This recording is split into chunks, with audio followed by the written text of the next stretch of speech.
1979년 연방준비이사회 의장에 취임한 폴 볼커는 극단적인 통화 긴축 정책으로 고금리 현상을 초래하며 경기를 하강시킨다. 위축된 수요로 물가를 안정시켜 물가 상승률이 3.2%까지 떨어지지만 경기가 여전히 개선되지 않자 레이건 행정부는 적극적인 감세안과 기준금리의 인하로 경기를 부양한다. 경기 부양책의 후유증으로 미국의 재정은 심각한 적자에 빠지고 달러의 초강세와 일본 독일의 부상으로 미국의 제조업 수출까지 고전하며 무역적자가 누적된다. 재정적자와 무역적자라는 쌍둥이 적자를 해결하기 위해 1985년 9월 뉴욕 플라자 호텔에서 미국은 일본과 독일에게 통화 가치의 상승을 요구하여 대폭적인 환율 하락을 강요한다. 일본과 독일이 평가 절상에 동의하자 엔화와 마르크화의 가치는 크게 오르는데 특히 달러에 대한 엔화 환율은 1년 뒤 250엔에서 120엔 수준까지 거의 절반으로 떨어진다. 하지만 플라자 합의 후에도 일본 반도체 제품이 여전히 미국 시장에서 큰 점유율을 유지하자 1986년 미국은 일본을 압박해 미일 반도체 협정을 체결한다. 일본 반도체에 대해 관세율을 100%로 높이고 일본 내 미국산 반도체 점유율을 6년 안에 기존의 10%에서 20%로 올리는 내용이다. 1차 반도체 전쟁에서 몰락의 길에 들어선 일본은 잃어버린 10년을 맞으며 반도체 산업의 기반을 송두리째 잃는다. 일본과 달리 서독은 효율적인 재정정책과 유럽연합의 창설로 고평가된 마르크화가 유로화로 바뀌자 플라자 합의의 굴레에서 벗어나 1995년 이후 2010년대까지 고성장을 누린다. 1980년대 후반부터 1990년대 초까지 반도체 기술의 급속한 혁신으로 한국과 대만의 반도체 기업들이 글로벌 시장에 진출하며 시스템 반도체의 중요성이 부각된다.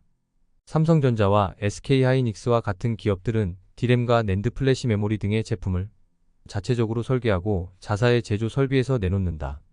비메모리 반도체는 설계와 제작을 한 회사가 함께 수행하거나 설계와 제작을 분리하여 다른 회사들이 협력하는 방식으로 이루어진다. 설계와 제작을 모두 직접 수행하는 인텔과 같은 회사를 IDM 모델이라 부른다. 복잡한 구조와 맞춤 설계가 필요한 경우 설계만 담당하는 팹리스와 제조를 맡은 파운드리로 회사의 영역이 나뉜다. 퀄컴, 엔비디아, AMD 등은 반도체 설계만을 담당하고 제조는 TSMC와 삼성전자, 글로벌 파운드리와 같은 파운드리 업체에 위탁한다. 미국의 빅테크 기업들 뿐 아니라 퀄컴, 엔비디아, AMD 등은 아예 자체 제조 시설도 보유하지 않는다. 일본의 빈자리를 한국의 메모리 반도체와 대만의 파운드리 기업들이 양분하여 지배하기 시작하고 중국까지 가세하자 미국은 2차 반도체 전쟁에 나선다. 미국은 2020년 중국의 파운드리 업체 SMIC에 대한 제재를 강화하여 10나노미터 이하 첨단 제조 공정에 필요한 장비와 기술의 수출을 제한한다.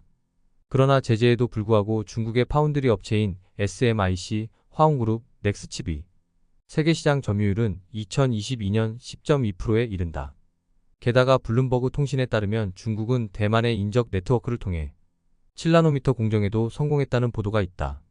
반도체 제재가 효과를 거두지 못하자 미국은 2023년 우리와 대만, 일본과 치포 동맹을 결성해 자신을 축으로 한 반도체 기술 패권을 다진다. 글로벌 공급망 안정화와 기술 협력 강화가 취지이지만 중국의 반도체 산업에 제동을 걸려는 의도이다.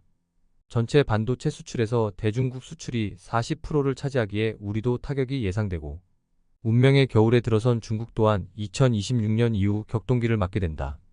더욱이 미국의 강요 속에 우리의 신규 첨단 반도체 생산 설비가 미국 내에 건설되면 한국 경제는 전체적으로 엄청난 위기에 직면한다.